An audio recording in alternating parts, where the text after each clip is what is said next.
உள்ளாட்சி அரசு செய்தியால் இணைவோம். அனைவருக்கும் தமிழ் வணக்கம். புத்தாக்க பயிற்சியை முடித்து புத்துணர்ச்சியோடு தாவேக எம்எல்ஏக்கள் கலந்து கொண்ட ஒரு சட்டமன்றம், இளைஞர்கள் இளம் பெண்கள் அதிகமாக பங்கெடுத்துள்ள ஒரு சட்டமன்றம், சமூக வாரியாக பிரதிநிதித்துவம் சமமாக இருக்கிற சமூக நீதிமன்றமாய் மாறி இருக்கிற சட்டமன்றம் இனிதே தொடங்கி இருக்கிறது. இந்த இணைய நாளில் மாண்புமிகு முதல்வர் அவர்களுக்கு, இதில் பங்கெடுத்த மாண்புமிகு ஆளுநர் அவர்களுக்கு, மாண்புமிகு பேரவைத் தலைவர் அவர்களுக்கு எங்களுடைய வாழ்த்துக்களை நாங்கள் தெரிவித்துக் கொள்கிறோம். ஏதாவது கேள்வி இருந்தால்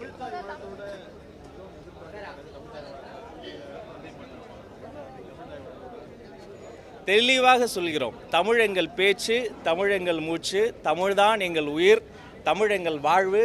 நாங்கள் வாழ்கிற வாழ்க்கை எங்களுக்கு தமிழ் தந்தது. எப்போதும் அன்றும் இன்றும் என்றும் தமிழுக்கு தான் முன்னுரிமை.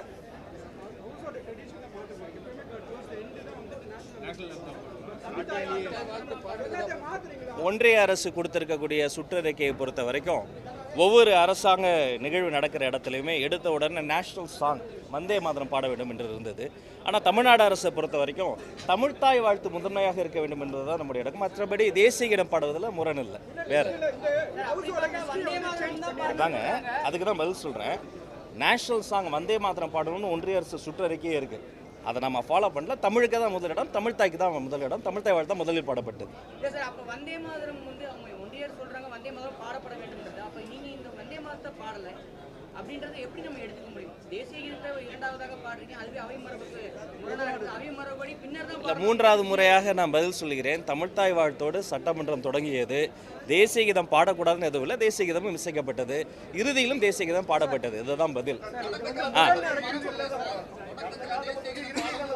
இல்லை, முதல்ல வந்தே மாதரம் பாடணும் கூட தான் மரபு இல்லை. ஆனால் வந்தே மாதரம் பல இடங்களில் பாடினாங்க.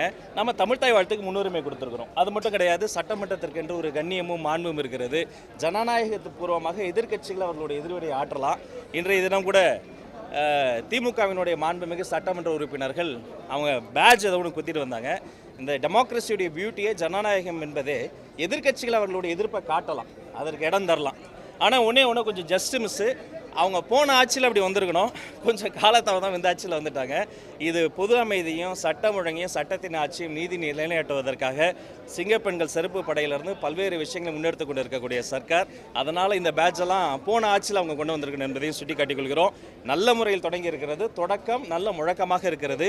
இனி அடுத்த அலுவல் கூட்டம் நடந்து கொண்டு இருக்கிறது. அடுத்த அறிவிப்புகளும் விரைவில் வெளிவரும்.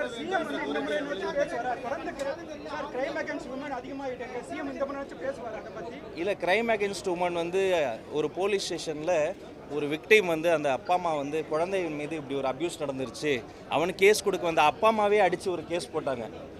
முன்பு 2024ஆம் ஆண்டு பார்த்திங்கன்னா சராசரியாக கிட்டத்தட்ட ஒரு நாளைக்கு 30 வழக்குகள் பதிவு செய்யப்பட்டதாக சொல்கிறாங்க. அதை விட குறைந்திருக்கு.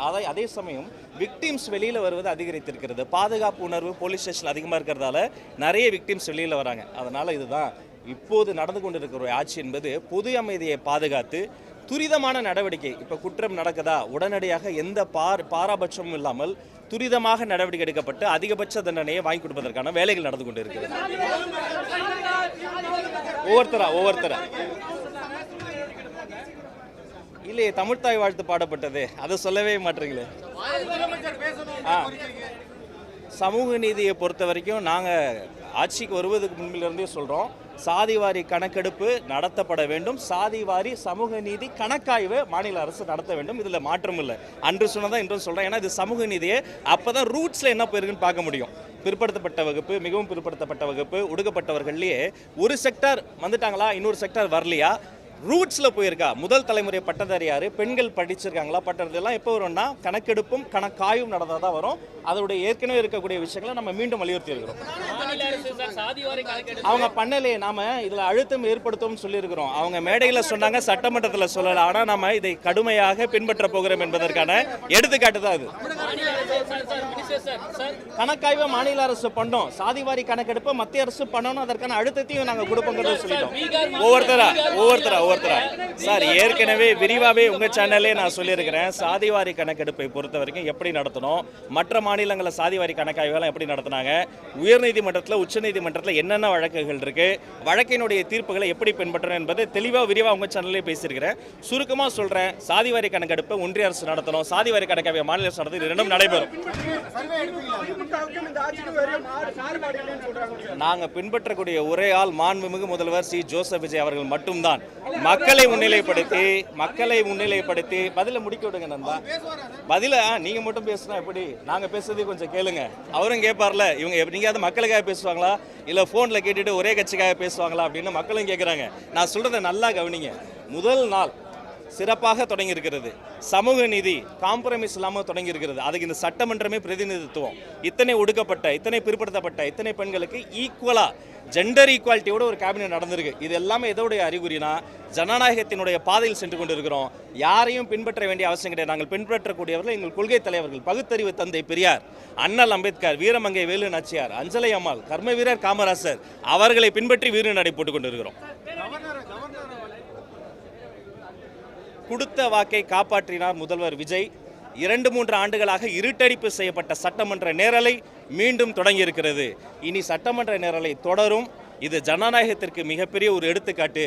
டிரான்ஸ்பரண்ட், குட் அண்ட் கிளீன் கவர்னன்ஸுக்கு இன்றைய நிகழ்வு ஒரு எடுத்துக்காட்டு. நன்றி.